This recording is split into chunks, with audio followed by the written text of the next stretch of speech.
Hello everyone. Prepare for government jobs ఛానల్కి మళ్ళీ స్వాగతం. సో ఇవాళ మనం ఇండియన్ హిస్టరీలో భాగంగా హరప్పా కల్చర్ గురించి తెలుసుకుందాము.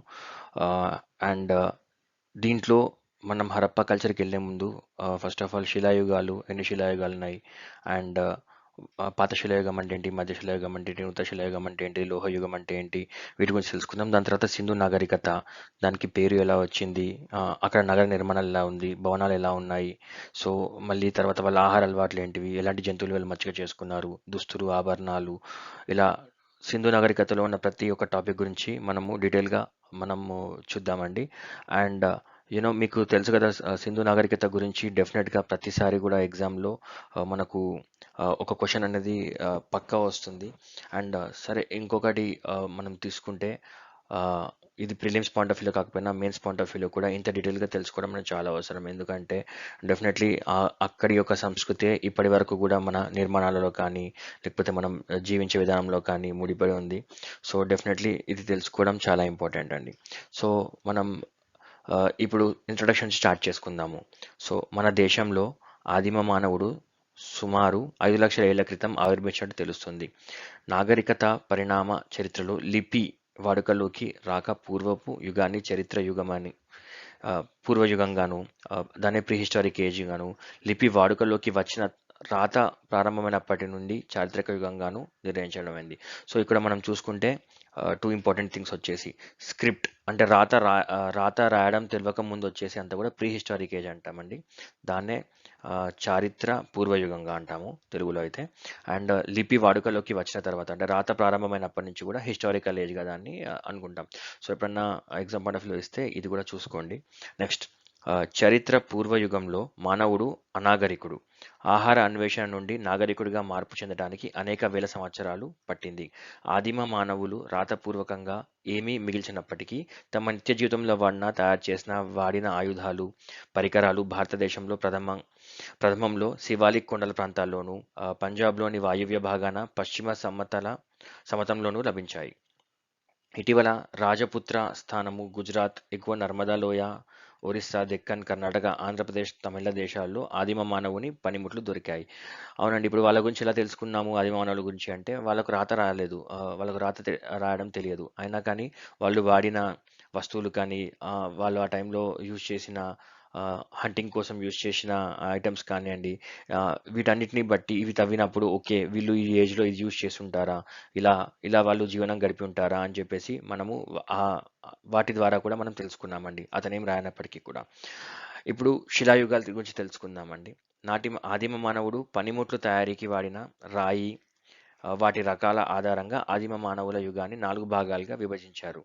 అతను వాడిన రాయిని కానీ, అండ్ అతను వాడిన పనిముట్లను కానీ, వీటిని ఆధారంగా చేసుకొని 4 రకాల శిలాయుగాల్ని, స్టోనేజెస్ని వాళ్ళు కనుక్కున్నారండి. ఒకటి వచ్చేసి పాత శిలాయుగం, దాన్నే ఓల్డ్ స్టోన్ ఏజ్ అంటాము, లేదా పాలియోలిథిక్ ఏజ్ అంటాము. రెండోది మధ్య శిలాయుగము, దాన్నే మిసోలిథిక్ ఏజ్ అంటామండి.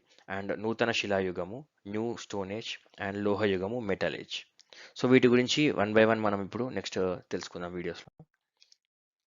ఓకే, పాత శిలాయుగం. యాక్చువల్లీ ప్రతి యుగాన్ని కూడా డివైడ్ చేసుకుంటే క్రీస్తు పూర్వం 35,000 నుంచి 10,000 వరకు పాత శిలాయుగం అంటారండి. సో ఇక్కడ అసలు ఎలాంటి పనిముట్లు యూజ్ చేశారు, అసలు ఎలా ఎలా దొరికాయి, వీటి గురించి తెలుసుకుందాం. మన దేశ ప్రథమ నివాసులు పాత రాతి యుగ మానవులు. ఆ, వీరు అనాగరికులు. వీరు అటుగాను గరుకుగాను ఉన్న రాతి పనిముట్లను ఉపయోగించినట్లు తెలియజేస్తుంది. వీరు క్వార్టజైట్ మొదలగు రాళ్లతో తమ పనిముట్లు తయారు చేసుకునేవారు. వారు గులకరాళ్ళు, పెబెల్స్, పెచ్చులు, ఫ్లాటీస్, గొడ్డళ్ళు, హ్యాండ్ యాక్స్, గీకుడు రాళ్ళు, మొదలైన వాటిని సాధనాలుగా ఉపయోగించారు. సో పాత శిలాయుగంలో ఏమేమి వాడుకునేవారు అని అంటే, ఇవన్నీ కూడా మనము ఆప్షన్స్లోకి వెళ్ళిస్తే చూసుకోవచ్చు. క్వార్ట్స్ కానీ, తర్వాత గులకరాళ్ళు, పెచ్చులు, గొడ్డళ్ళు, గీకుడు రాళ్ళు మొదలైన సాధనాలుగా ఉపయోగించారు.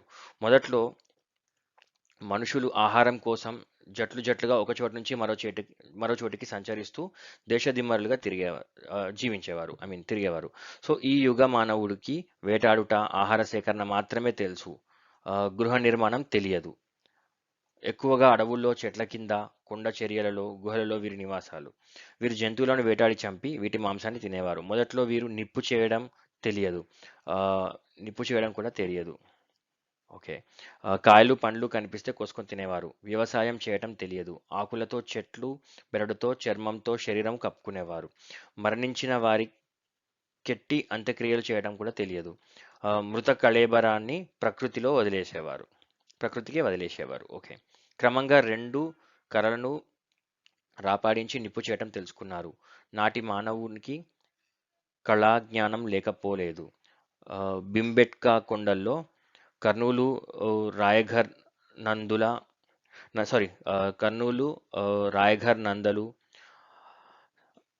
గుహలలో జంతువులను వర్ణచిత్రాలు ఉండేవి.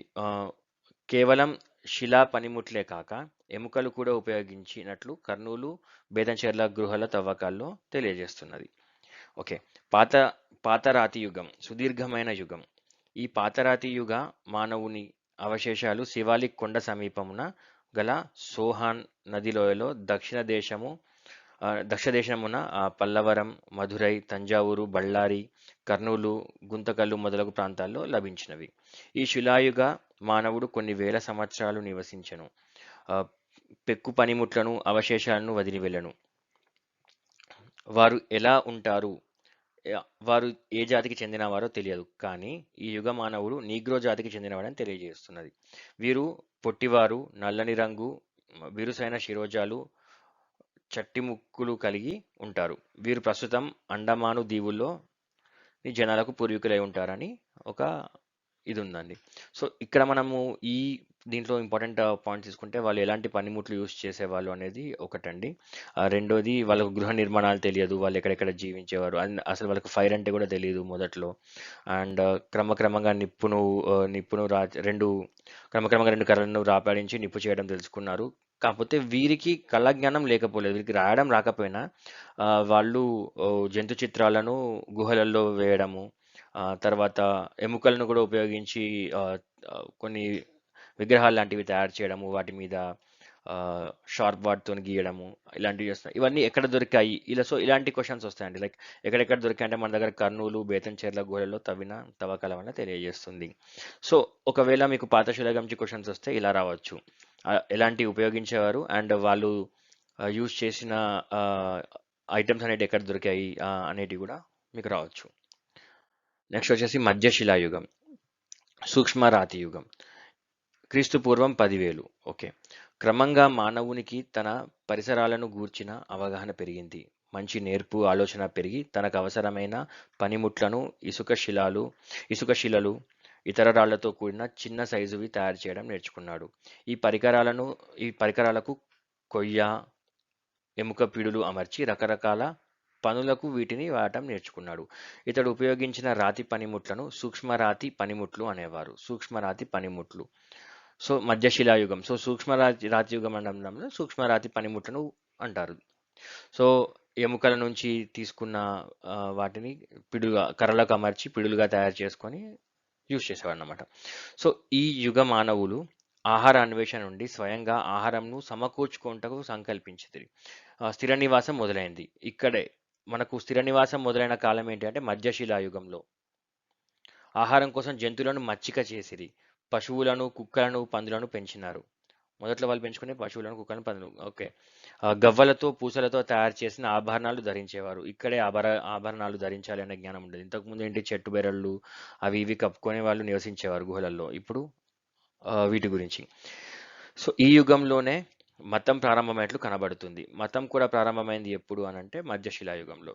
సో మృతులను వారు వాడిన పనిముట్లతో సహా పాతిపెట్టారు. ఓకే. ఎవరెవరైతే ఏ వస్తువులు వాడేవారో వాటితో సహానే పాతిపెట్టారు. అంటే మరణానంతరం జీవితంలో వారికి విశ్వాసం కలదు.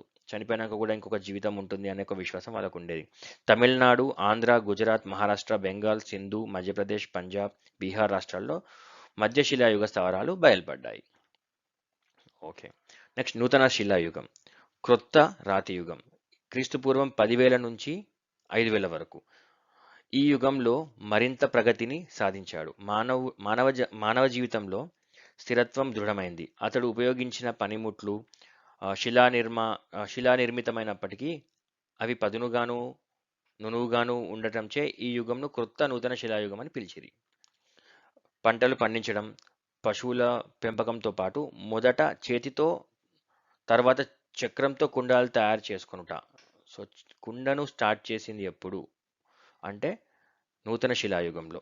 వాటిపై రంగులతో చిత్రాలను చిత్రించడం ఆరంభించాడు. చిత్రాలు కూడా చిత్రించేవారంట కుండలు తయారు చేసి. గవ్వలు, ఎముకలతో చేసిన ఆభరణాలు ధరించేవారు. ఇక్కడ కూడా ఆభరణాలు ధరించేవారు. సేలం, కడప, బళ్ళారి, అనంతపురం, తెలంగాణ, గుజరాత్, కదియావార్ ప్రాంతాల్లో వీరి అవశేషాలు లభించినాయి. సో మనం ఈ పేజ్లో చూసుకుంటే మనకు వచ్చిన ఇంపార్టెంట్ క్వశ్చన్స్ వచ్చేసి ఆ, కుండ కుండ ఏ యుగంలో స్టార్ట్ అయింది అంటే నూతన శిలాయుగం. అండ్ నూతన శిలాయుగం వచ్చేసి 10,000 నుంచి 5,000 వరకు. అలాగే పశువులను మచ్చిక చేసుకోవడం కానీ, స్థిర నివాసం మొదలవ్వడం కానీ, ఇవన్నీ ఎక్కడైనా మధ్య శిలాయుగంలో. సో ఇలా బిట్స్ని మనము బయటికి తీసుకొచ్చుకోవాలి. అండ్ మెయిన్స్ పాయింట్ ఆఫ్ వ్యూలో కూడా మనం రాయాలనుకుంటే ఇంత ఎలాబరేటెడ్గా రాస్తే మనకు మంచి మార్క్స్ వస్తాయి. లోహయుగం, మెటల్ ఏజ్, క్రీస్తుపూర్వం 5,000 నుంచి 6,000 వరకు. లోహాలు వాడుకలోకి రావడం ఈ యుగం ముఖ్య లక్షణం. మానవుడు ఉపయోగించు పనిముట్లకు రాతి బదులు లోహమును ఎక్కువగా ఉపయోగించుటచే లోహయుగం అందురు. మొదటి దశను తామ్రశిలాయుగం అందురు. ఈ యుగానికి చెందినదే సింధు నాగరికత. సింధు నాగరికత దేనికి చెందిందంటే తామ్రశిలాయుగం. ఈ నాగరికత అవశేషాలు సింధు ప్రాంతాన్నే గాక బీహారు, ఉత్తరప్రదేశ్, పశ్చిమ బెంగాల్ నందు కూడా లభించినవి. గంగా మైదానంలో దొరికిన గొడ్డళ్ళు, కత్తులు, బాకులు మొదలగు తామ్ర సాధనములు సింధు నాగరికత అంత్యదశకు చెందినవి. అట్లనే గంగానగర్ జిల్లాలోని ఖాళీ భాగంలో దొరికిన అవశేషాలు, ఇటుకలతో నిర్మించిన ఇండ్లు, బొమ్మల లిపితో రాసిన ముద్రలు లభించాయి. ఇవి హరప్పా సంస్కృతికి చెందినవే. ఓకే, ఇప్పుడు సింధు నాగరికత గురించి తెలుసుకుందాం. మనము యుగాల గురించి తెలుసుకున్నాం కదా. ఇప్పుడు సింధు నాగరికత ఏ యుగంలో ఉండేది అంటే సింధు నాగరికత లోహ యుగంలో నుంచే మొదలైందని చెప్పేసి ఇక్కడ ఒక సపోర్టింగ్ సెంటెన్స్ ఉందండి. సో సింధు నాగరికత గురించి తెలుసుకుందాం. అసలు భారతదేశంలో నాగరికత వేదకాలంతోనే ఆరంభమైనట్లు ఇటీవల కాలం వరకు భావించారు. కానీ 1992వ సంవత్సరంలో సింధు మైదానంలో జరిపిన తవ్వకాల్లో 2 పురాతన మహానగరాల శిథిలాలు బయలుపడ్డాయి. ఒకటి మొహంజదారో, ఇప్పటిది సింధు రాష్ట్రంలోని లగ్జానా జిల్లాలో ఉంది. 2 హరప్పా, పంజాబ్ మాంట్ గోమారి జిల్లాలో ఉంది. సో ఇక్కడ ఈ ప్లేసెస్ పేర్లు కూడా గుర్తుపెట్టుకోవాలండి. మొహంజదారో ఎక్కడ ఉంది అని అంటే ఇప్పుడు ప్రజెంట్ సింధు రాష్ట్రంలోని లగ్జానా జిల్లాలో ఉంది. హరప్పా వచ్చేసి పంజాబ్లోని మాంట్ గోమారి జిల్లాలో ఉంది. ఇది ఏ సంవత్సరంలో దీంట్లో తవ్వకాలు జరిపారంటే 1922, 1922. భూమి అడుగున పూడిపోయిన ఈ పురాతన మొహంజదారో, హరప్పా నాగరికత సంస్కృతులు వెలుగులోకి రావడానికి మూల కారకాలు పురావస్తు పరిశోధకులైన Cunningham and sir John Marshall, R D Banerjee. వీళ్ళ ముగ్గురి పేర్లు చాలా ఇంపార్టెంట్ అండి. నేను కూడా ఇటీవల కొన్ని ఎగ్జామ్స్ రాసినప్పుడు వీటి గురించి అడిగారు. సో ఎవరు ముఖ్యంగా ఈ పురావస్తు తవ్వకాల్లో పాల్గొన్నారంటే Cunningham, sir John Marshall and R D Banerjee. ఈ తవ్వకాల ఫలితంగా క్రీస్తుపూర్వం 3000 సంవత్సరం కిందటనే ఒక గొప్ప విశిష్ట నాగరికత మన దేశంలో ఉండేదని తెలియజేస్తుంది. దీంతో మన చరిత్ర సింధు ప్రజల నాగరికతతో ప్రారంభమైనందున నూతన వికాసం కలిగినది. సింధు మైదాన ప్రాంతానికి మాత్రమే ఈ నాగరికత పరిమితమైనట్లు అప్పట్లో భావించేవారు. అందువల్ల దీన్ని సింధు నాగరికత, హరప్పా నాగరికతగా వ్యవహరించారు. తదుపరి తవ్వకాల్లో గుజరాత్లోని లోథల్, రంగాపూర్, రాజ్ది, రాజస్థాన్లోని కాళీబంగన్, హర్యానాలోని బన్వాలి మొదలగు ప్రదేశాలలో ఈ నాగరికత అవశేషాలు బయటపడ్డాయి. ఈ నాగరికత ఈజిప్టు, బాబిలలో అండ్ అసిరియా నాగరికతలు విలసిల్లిన కాలంలోనే ఉండటం వలన మన దేశం కూడా ప్రాచీన నాగరికత దేశాల్లో ఒకటిగా పరిగణింపబడుతుంది. నేను కూడా ఒకసారి చదివానండి. ఒకవేళ మనం ఏదైనా సైట్ని కానీ ఒక ఏజ్కి చెందిన నగరాన్ని కానీ మనం కనుగొన్నప్పుడు దేంట్లో తవ్వకాల్లో ఫస్ట్ ఏదైతే సిటీని కనుగొంటామో ఆ సిటీ పేరునే పెడతారటండి. సో అందుకని ఫస్ట్ మనకు హరప్పాలో ఇది బయటపడడం వల్ల ఆ ఏజ్లో మళ్ళీ ఆ ఏజ్కి సంబంధించిన డిఫరెంట్ ప్లేసెస్లో మళ్ళీ తవ్వకాలు జరిపి ఆ ఏజ్ అన్ని కన్ఫర్మ్ అయినా కూడా ఫస్ట్ జరిగింది ఆ, హరప్ప కాబట్టి దాన్నే హరప్పన్ సివిలైజేషన్ కూడా అంటారు.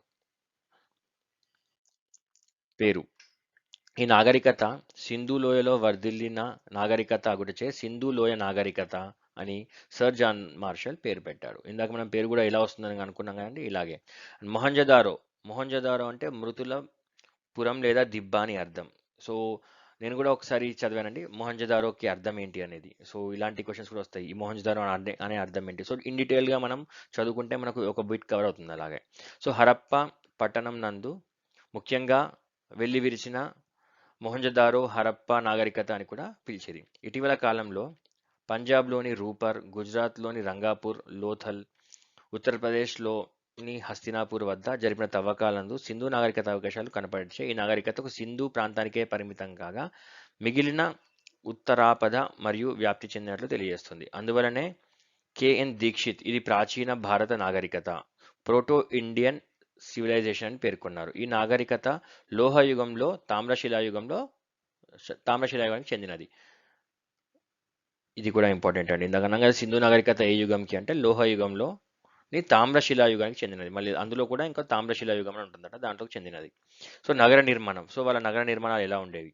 మొహంజదారో హరప్పాలోని శిథిలాలను పరిశీలిస్తే నాటి నాగరికత పట్టణ నాగరికత అని తెలియజేస్తున్నది. మొహంజదారో కంటే హరప్పా పెద్ద నగరం, రూపర్, లోథల్ నగరాలు చిన్నవి.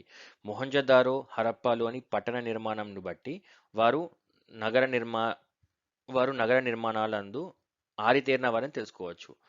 వాళ్ళు పట్టణాలు నిర్మించడంలో ఆరితేరిన వారని తెలుసుకోవచ్చు. ఓకే. చక్కటి నగరాలు, భవనాలు నిర్మించుకొని సుఖజీవనం చేసిరి. గుజరాత్లోని లోథల్ వారు రేవు పట్టణం. ఓకే, ఆ టైంలో ఉన్న రేవు పట్టణం పేరు ఏమిటి. సో గుజరాత్లోని లోథల్ అండి. ఇది కూడా ఇంపార్టెంట్ బిట్, నోట్ చేసుకోండి. నెక్స్ట్, పట్టణాలు సువిశాలంగాను అందంగాను నిర్మించబడినవి. నగరంలోని ప్రధాన వీధులు ఉత్తర దక్షిణాలుగాను, పురవీధులు తూర్పు పడమలుగాను ఏర్పాటు చేసుకునేది.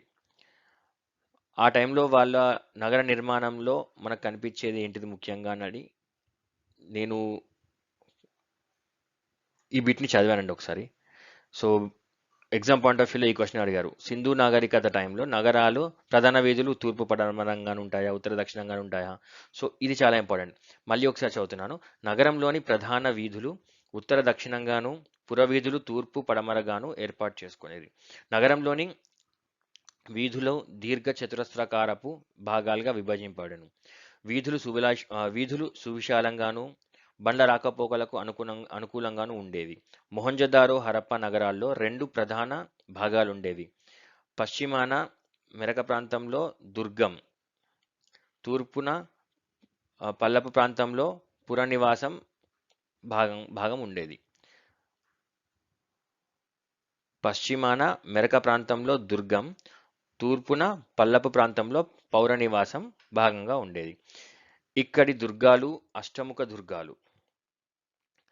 కోటగోడను పచ్చి ఇటుకలతో కట్టి పైన పండుగ కాలిన ఇటుకలను తాపనం చేసేవారు.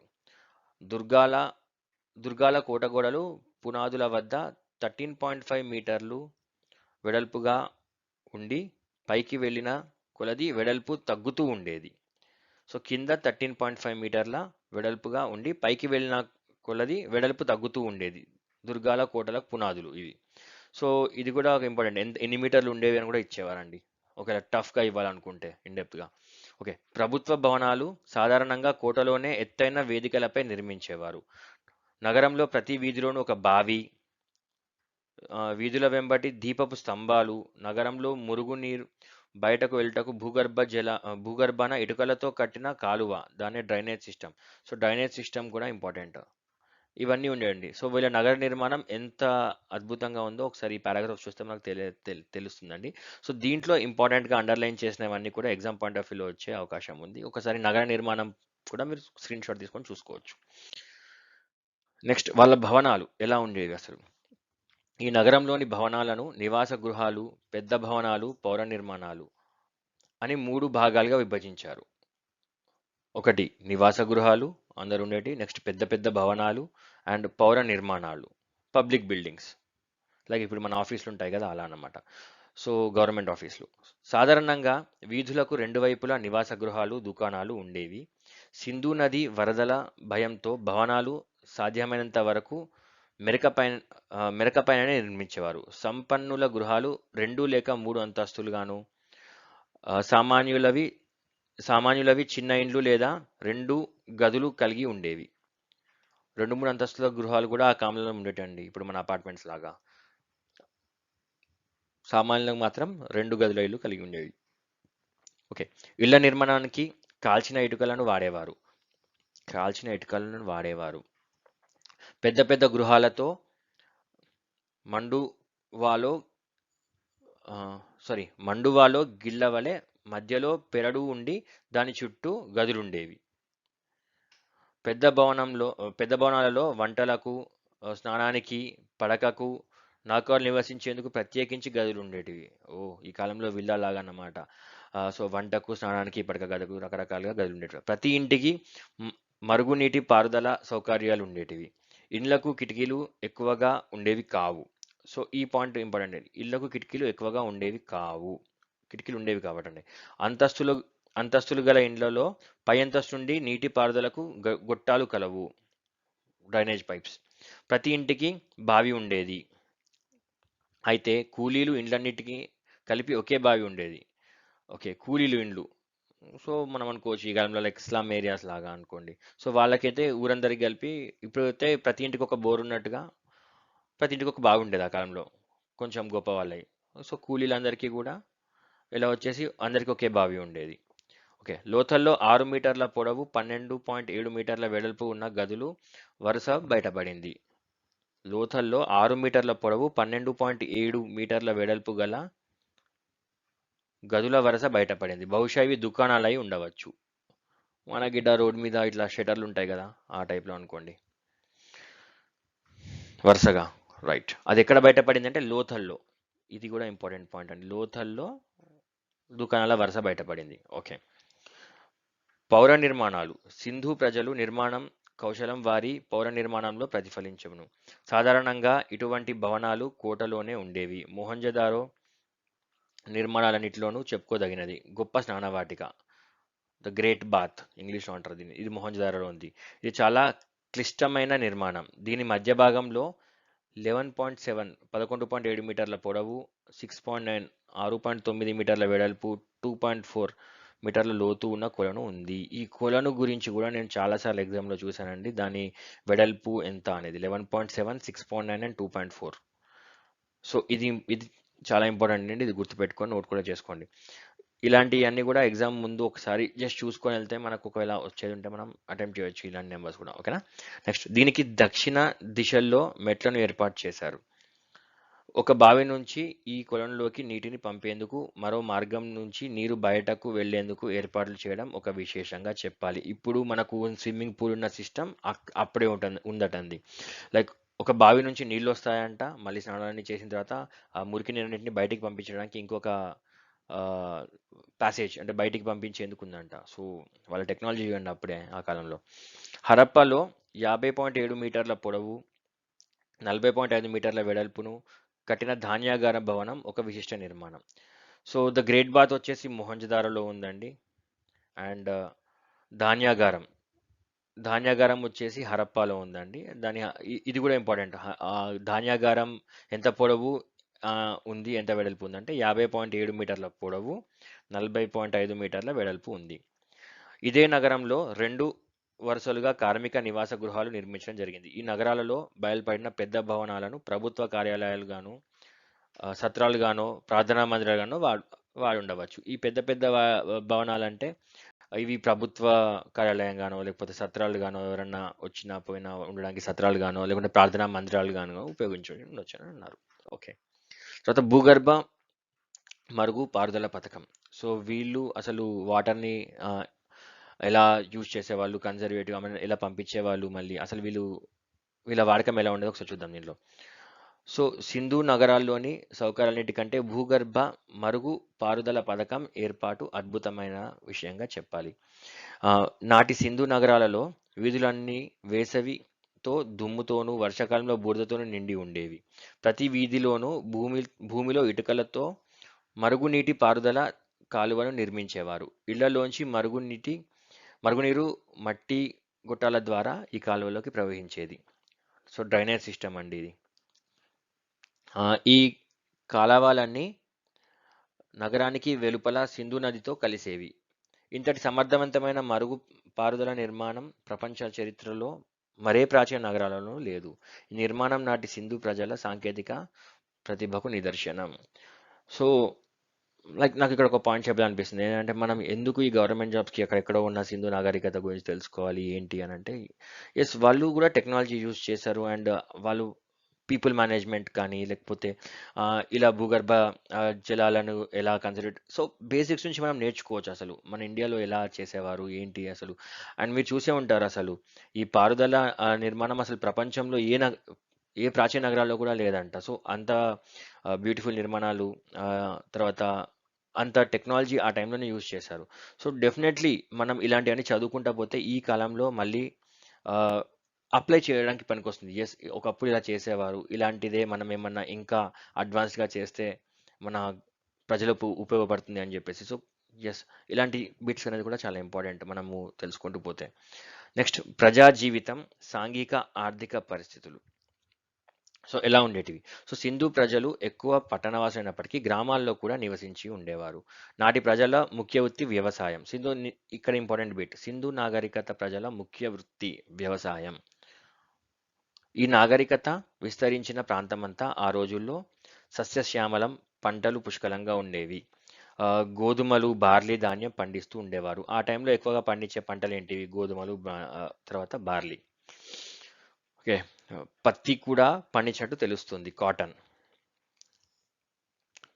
సో ఇప్పుడు మనం తీసుకుంటే వాళ్ళది సింధు ప్రజల ముఖ్య వృత్తి వ్యవసాయం. వాళ్ళు ఏమేమి పండించేవారు? ధాన్యం అంటే గోధుమలు, బార్లీ, తర్వాత కాటన్ కూడా పండించినట్టు తెలుస్తుంది, పత్తి కూడా. ఈ 3 ఇంపార్టెంట్ క్వశ్చన్లు వచ్చాయండి ఈ బిట్ నుంచి, ఈ పారాగ్రాఫ్ నుంచి. ఆహారం.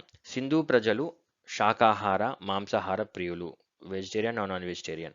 పాలు, కూరగాయలు, ఖర్జూర పండ్లు, ఇతర ఫలాలు, గోధుమ, బార్లీ మొదలైనవి తమ ఆహారంగా తీసుకునేవారు.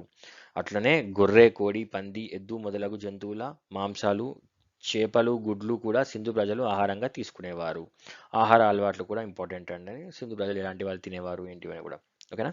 నెక్స్ట్, మచ్చిక చేయబడిన జంతువులు. సింధు ప్రజలు వృషభం, మహిషం, గొర్రె, పంది, కుక్క, ఉంటె, ఆవు, కోడి మొదలగు జంతువులను మచ్చిక చేసి పెంచెడివారు. గంగిరెద్దు వంటి వృషభం సింధుకాలపు ముద్రలపై తరచూ కనిపించేది. సో సింధుకాలంలో ముద్రలు లేదా సింబల్స్లో ఏమేమి కనిపించేవి అంటే వృషభం, గంగిరెద్దు వంటి వృషభం. ఇది కూడా ఇంపార్టెంట్ అని. వన్యప్రాణులకై ఎలుగుబంటి, ఖడ్గమృగం, పులి మొదలగు జంతువులు వారికి తెలుసు. సో ఇవి పెంచుకోవడం కాదు, బట్ తెలుసు వీళ్ళకు, ఎందుకంటే వీళ్ళు ఫారెస్ట్లో తిరిగినప్పుడు కానీ వీళ్ళు ఎన్కౌంటర్ అయ్యారు. సో చూసి ఎస్ ఇలాంటి జంతువులు ఉన్నాయని. ఎలుగుబంటి, ఖడ్గమృగం, పులి మొదలగునవి. సో వీళ్ళకు సింహం తెలియదండి. ఇక్కడ చూస్తే నేను ఒకసారి ఇలాంటి క్వశ్చన్ కూడా చూశాను. లైక్ సింధు ప్రజలకు తెలియని జంతువు ఏంటి కింది వాటిలో అని. లైక్ ఖడ్గమృగం, పులి, ఎలుగుబంటి ఇచ్చి సింహం కూడా ఇచ్చాడు. సో సింహం వాళ్ళకి తెలియదంట. ఎస్, ఇది నేను చూశాను. సో వాళ్ళ ట్విస్టింగ్ అవ్వాలనుకుంటే క్వశ్చన్, తెలియని జంతువు ఏంటి? సో ఇలా అన్నమాట. జంతువుల స్వరూపాలతో ఆట బొమ్మలను కూడా వీరు తయారు చేశారు. ఓకే, బొమ్మలు కూడా తయారు చేసేవాళ్ళంట ఆ జంతువులను చూసుకొని. దుస్తులు, ఆభరణాలు, అలంకార ప్రియతత్వం. సింధు ప్రజలు నూలు, ఉన్ని వస్త్రాలు ధరించేవారు. ఇంపార్టెంట్ అండి. సామాన్యంగా అంతరియం, ఉత్తరీయం ధరించేవారు. స్త్రీల పురుషుల దుస్తుల్లో అట్టే తేడా లేదు. వీరికి కుట్టడం తెలుసు. కుట్టుగోలు కూడా వీరికి తెలుసటండి. శిరోజాలు అలంకరణలో పురుషుల పద్ధతి వేరు, స్త్రీల పద్ధతి వేరు. ఇప్పుడు మనకున్నట్టుగా హెయిర్ స్టైల్స్ కూడా డిఫరెంట్ ఉన్నాయట. స్త్రీల జడలు, ముడులు వేసుకునేవారు. పురుషులు గడ్డం, మీసం తరచూ తీసివేయు ఆచారం కలదు. షేవింగ్ అండ్ కటింగ్ చేయించుకునే వాళ్ళటండి. ఓకే. అండ్ మగవారికి క్షార సామాగ్రి కలదు. ఓకే. నాకు ఈ అంతర్యం, ఉత్తరీయం అంటే కొంచెం ఎవరన్నా ఉంటే ఎక్స్ప్లెయిన్ చేయండి తెలిస్తే. ఓకే.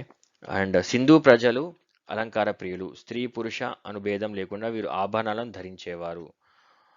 కంఠాభరణాలు, మురుగులు, ఉంగరాలు, కడియాలు స్త్రీ పురుషులు ఇరువురు ఉపయోగించేవారు.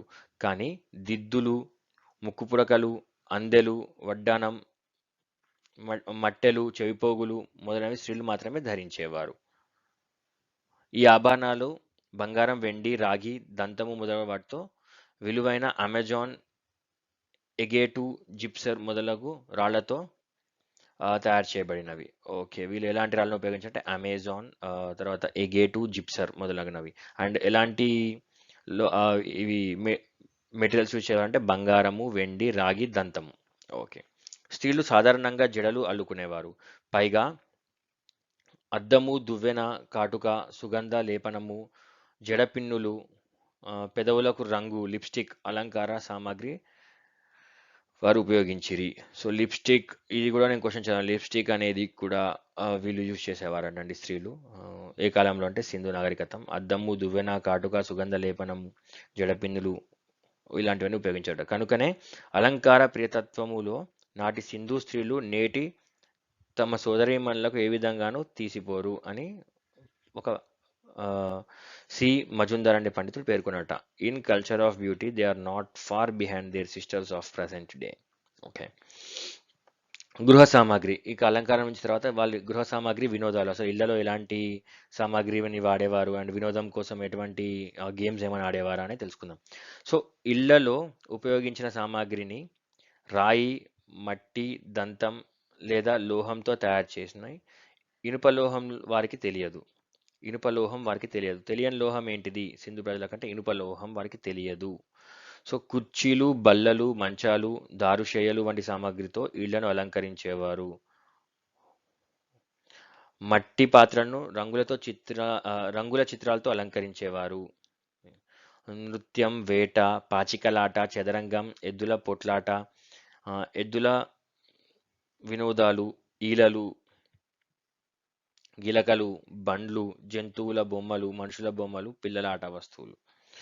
సో ఇలాంటివన్నీ కూడా చేసేవారు. సో చదరంగం కూడా వారికి తెలుసు, పాచికలాట వాళ్ళకి తెలుసు. ఇవన్నీ కూడా సింధు ప్రజలకు తెలుసటండి. సో వ్యాపారం, వాళ్ళు ఎలాంటి వ్యాపారం చేసేవారు, ఎలాంటి వృత్తులు, ఎలాంటి పనులు చేసేవారు? సింధు ప్రజలు వ్యవసాయమే కాక వర్తక వ్యాపారాలు కూడా చేసిరి. ముఖ్యంగా వాళ్ళు చేసింది వ్యవసాయం, ఇందాక మనం చెప్పుకున్నట్టు. కానీ అవి కాక వర్తక వ్యాపారాలు కూడా చేశారట. ఇటుకల తయారీ, వడ్రంగులు, పూసలు, ఆభరణాలు, మట్టి పాత్రలు తయారీ, గొడ్డళ్ళు, బరిసెలు, బాకులు వంటి ఆయుధాలు కూడా తయారు చేసేవారట అండి. నెక్స్ట్ నేత, పడవల నిర్మాణం ఆ కాలం నాటి ప్రధాన వృత్తులు. సో మనం చూసుకుంటే ఇక్కడ వడ్రంగి, ఆభరణాలు, మట్టి పాత్రలు, పూసలు, గొడ్డళ్ళు, బరిసెలు, బాకులు, ఆయుధాలు కూడా తయారు చేసేవారండి. పడవల నిర్మాణం కూడా వాళ్ళకి వచ్చండి, నేత అండ్ పడవల నిర్మాణం. సో సింధు ప్రజల వ్యాపారంలో తూకాలను, కొలతలను కూడా ఉపయోగించేది. డబ్బు వాడకం ఇంకా అమల్లోకి రాలేదు. అప్పటికి డబ్బు వాడకం ఇంకా అమల్లోకి రాలేదు. వ్యాపారం వస్తు మార్పిడి పైన జరిగేది. బాటర్ సిస్టమ్ మనం అనుకుంటాం కదా, బాటర్ సిస్టమ్ అని. నా దగ్గర ఇంత ఉంది, నా దగ్గర ఒక 10 కిలోల టమాటా ఉంది, మీ దగ్గర ఒక 10 కిలోల ఆలుగడ్డలు ఉన్నాయి. మీరు నాకు ఆలుగడ్డలు అండి, నేను మీకు టమాటాలు ఇస్తాను సార్. అలా వస్తు మార్పిడి. ఎవరికి అవసరమైన వస్తువులు వారు తీసుకునేవారు అన్నమాట, వాళ్ళ దగ్గర ఇచ్చేసి. వస్తు మార్పిడి. తర్వాత సరుకుల రవాణా, ఎద్దుబండి, సరుకుల రవాణా ఎడ్ల బండి మీద జరిగేది. ప్రజలందరికీ ప్రధాన సాధనం అరేబియా, మెసొపటోమియా దేశాలతో సింధు ప్రజలకు వ్యాపారం, సాంస్కృతిక సంబంధాలు ఉన్నట్టు తెలియజేస్తుంది. ఓకే. వాళ్ళు ఎక్కడెక్కడికి మనం ఇంపోర్ట్ చేస్తామంటే అరేబియా, మెసొపటోమియా దేశాలతో సింధు ప్రజలకు వ్యాపారం, సాంస్కృతిక సంబంధాలు కూడా ఉన్నట్టు తెలుస్తుంది. సో మత పరిస్థితులు, ఆ కాలంలో ఏమైనా కులాలు, మతాలు ఉన్నాయా, వాటి గురించి తెలుసుకుందాం. సింధు ప్రజల మట్టి ముద్రికలు, శిలా విగ్రహాలు, లోహ ప్రతిమలు వారి మత విశ్వాసాన్ని సూచిస్తున్నాయి. వీరు ప్రధానంగా మాతృదేవతను ఆదరించేవారు. ఇదే క్రమంగా శక్తి, స్త్రీమూర్తి ఆరాధనను రూపొందింది. ఓకే. అశ్వత్థ వృక్షం కొమ్మల మధ్య నిలిచిన ఉన్న శక్తికి మేఘలను బలిస్తున్నట్లుగా ఒక ముద్రిక పైన చిత్రింపబడి ఉంది. సో బలి కూడా వీళ్ళకి తెలుసటండి. ఇక్కడ ఉంది కదా, అశ్వత్థ వృక్ష కొమ్మల మధ్య నిలిచిన ఒక శక్తికి మేకను బలిస్తున్నట్టుగా ఒక ముద్రికపై చిత్రింపబడి ఉంది. దాని ఆధారంగా వీళ్ళు బలి కూడా ఇచ్చేవాళ్ళు అని తెలిసేది. సో కనుక నాడు జంతువులను బలిచ్చే ఆచారం ఉన్నట్లు తెలుస్తున్నది. ఒక ముద్రికపై 3 ముఖాలు కలిగిన పద్మస నీషుడైన శివుని చుట్టూ వన్యమృగాలు ఉన్నాయి. పశుపతిగా మహాయోగిగా శివుని ఆరాధన నాడు ఉన్నట్లు మనకు తెలియజేస్తుంది. సో ఆయన్నే పశుపతి. ఈ క్వశ్చన్ కూడా ఇంపార్టెంట్ అండి. పశుపతి, ఆయన చుట్టూ ఉన్న వన్యమృగాలు ఆ, తోనున్న ఒక కాయిన్ లాంటిది దొరికిందట. సో దాని ముద్ర ముద్ర దొరికిందట. సో దాని ప్రకారం కూడా వీళ్ళు పశుపతిని ఆరాధించేవాళ్ళు. మాతృదేవతను, శక్తి అనే స్త్రీమూర్తిని, తర్వాత పశుపతి, ఈ ముగ్గురిని. తర్వాత సింధు ప్రజలు జంతువులను, చెట్లను, సర్పాలను కూడా ఆరాధించేవారని కొందరి నమ్మకం. ఏది ఏమైనా వీరు ప్రధానంగా మాతృదేవత ఆరాధకులైన చెప్పవచ్చు. అప్పట్లో దేవాలయాలంటూ ఏమీ లేవు. సో మృతదేహాన్ని సాధారణంగా భూస్థాపితం చేసేవారు. వీరు ఎవరైనా చనిపోతే ఏం చేశారంటే భూస్థాపితం చేసేవారు. అట్లనే కొన్ని సమయాలలో శవాన్ని పేటికలో ఉంచి కానుకలు, వివిధ వస్తువులు అమర్చి నివాస గృహంలోనో లేక గృహ సమీపంలోనో పూడ్చడం జరిగేది. ఓకే. నెక్స్ట్ లిపి, స్క్రిప్ట్. ఆ టైంలో అసలు రాసేవారా, రాస్తే ఏ భాష ఏంటి, వాటి గురించి తెలుసుకుందాం ఇప్పుడు. ప్రాచీన మెసపటోమియా ప్రజల వలె సింధు ప్రజలకు కూడా లిపి తెలుసు. ముద్రికల ముద్రికలపై గల ఈ లిపి ఇంతకాలంగా నిర్దిష్టంగా చదవలేకపోయారు. అసలు లిపి ఉందటండి, కానీ అది ఎవరు చదవలేకపోయారు ఇప్పటికీ కూడా. ఈ లిపి బొమ్మల లిపిగా కొందరి నిర్ధారణ. ఇందులో గుర్తులు చాలా వరకు సాంకేతికాలు కలవు. సో సైన్ లాంగ్వేజ్ లాగా అనుకోండి. ఇది ఒక సాంకేతికాలు అంటే ఆరో మార్క్స్ గానో లేకపోతే ఇంకే ఈ రకంగా ఒక సర్కిల్స్, ఆరో మార్క్స్, లైన్స్ ఇవన్నీ ఉంటూ ఒక లిపి ఉండేదంట వాళ్ళకు. సో కొన్ని మాత్రం మత్స్య, మానవ, పక్షి ఆకృతిలో ఉన్నాయి. బొమ్మలు ప్రథమంలో చిత్రరూపాలుండి క్రమంగా ఇవి గుర్తులుగా స్థిరపడ్డాయి. ఈ ముద్రికల పైన లిపి ఒక వరుస ఎడమ నుంచి కుడికి, మరో వరుస కుడి నుంచి ఎడమకు రాసి ఉంది. ఇలా అండి, ఎడమ నుంచి కుడికి రాసి మళ్ళీ కుడి నుంచి ఎడమకు ఇలా రాసేవారటండి. దీ ఓకే, రాసి ఉంది. ఇంతవరకు 400 చిహ్నాలు గుర్తించడం జరిగింది. దీనికి సుమేరియా, ఈజిప్టు, క్రీటు, చైనా లిపులకు పోలికలు ఉన్నాయి. సో ఈ ఈ సింధు ప్రజల లిపి దేంతో పోలికలు ఉన్నాయి అంటే సుమేరియా, ఈజిప్టు, క్రీటు, చైనా లిపులకు పోలికలు ఉన్నాయి. సింధు లిపి నుంచి బ్రహ్మలిపిని ఉద్భవించిందని ప్రొఫెసర్ లాంగ్డన్ వంటి చరిత్రకారులు అభిప్రాయం. ఈ భాష సాంస్కృతికమని కొందరు పండితులు, ద్రవిడమని ఫాదర్ హిరాసి వంటి కొందరు అభిప్రాయపడ్డారు. ఓకే. సో లిపి కూడా చాలా ఇంపార్టెంట్ అండి.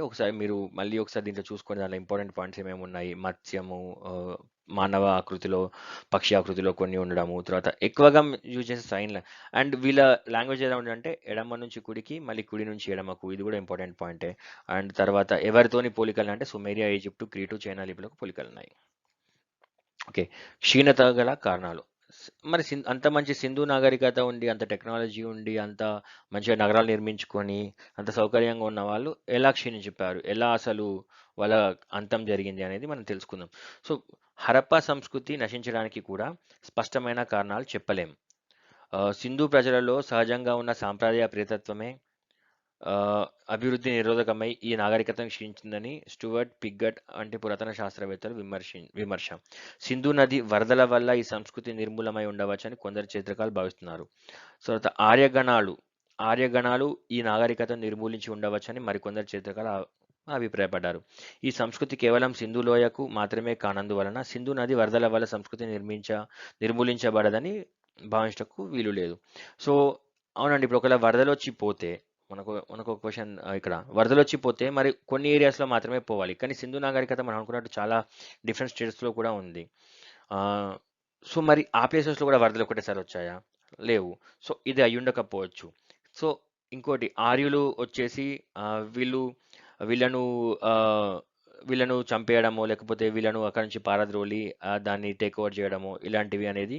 సో ఇప్పటికీ రీజన్స్ ఎగ్జాక్ట్గా తెలియకపోయినా 2-3 ఇంపార్టెంట్ పాయింట్స్ వచ్చేసి, ఒకటి వరదల వల్ల, న్యాచురల్ డిజాస్టర్స్ వల్ల, తర్వాత ఇంకొకటి ఆర్యులు ఇన్వెన్షన్ వల్ల కానీ జరిగి ఉండొచ్చు అని చెప్పేసి, లేకుంటే అదే నేను ఇందాక చెప్పాను కదా, వరదలు కానీ ప్రకృతి వైపరీత్యాల వలన కానీ ఉంటుందని. సో క్రీస్తు పూర్వం 1500 నాటికి ఈ సంస్కృతి నిర్మూలించబడిందని భావించడం సమంజసం. ఏ కారణం వల్ల ఈ సంస్కృతి క్షీణించినప్పటికీ ఈ సంస్కృతిలోని కొన్ని అంశాలు భారతీయ సంస్కృతితో జీర్ణించుకొని పోయాయి. ఓకే అండి. సో ఇది సింధు నాగరికత యొక్క కంప్లీట్ మనకు ఇన్ అండ్ అవుట్ అండి. సో దీంట్లో ప్రతి ఒక్క నాకైతే చదివినప్పుడు అనిపించింది. దీనిలో ప్రతి ఒక్క పారాగ్రాఫ్ కూడా చాలా ఇంపార్టెంట్ అండి. ఎందుకంటే స్క్రిప్ట్ నుంచి రావచ్చు మనకు, లేకుంటే వాళ్ళు యూజ్ చేసిన వస్తువుల గురించి గానీ, ఆహార పదార్థాల గురించి గానీ, దేని గురించైనా క్వెషన్స్ రావచ్చు. సో మళ్ళీ ఒకసారి మీరు దీంట్లో ఇంపార్టెంట్ పాయింట్స్ అన్ని తీసుకొని ఒక నోట్స్ లాంటివి రాసుకుంటే చాలా హెల్ప్ అవుతుంది. ఓకేనా? మీకు కూడా ఎగ్జామ్ పాయింట్ ఆఫ్ వ్యూలో. సో థ్యాంక్ యూ అండి. మళ్ళీ నెక్స్ట్ క్లాస్లో మనం నెక్స్ట్ లెవెల్‌లో ఇండియన్ హిస్టరీ గురించి కూడా తెలుసుకుందాము. అలాగే ఛానల్‌లో నేను వివిధ రకాల అంటే ఇండియన్ హిస్టరీ, తెలంగాణ హిస్టరీ, తర్వాత పాలిటీ వీటన్నిటికి సంబంధించి పెడుతున్నాను. మీకు ఒకవేళ నచ్చితే దాన్ని కూడా చూడొచ్చు. ఓకేనా? థ్యాంక్ యూ అండి.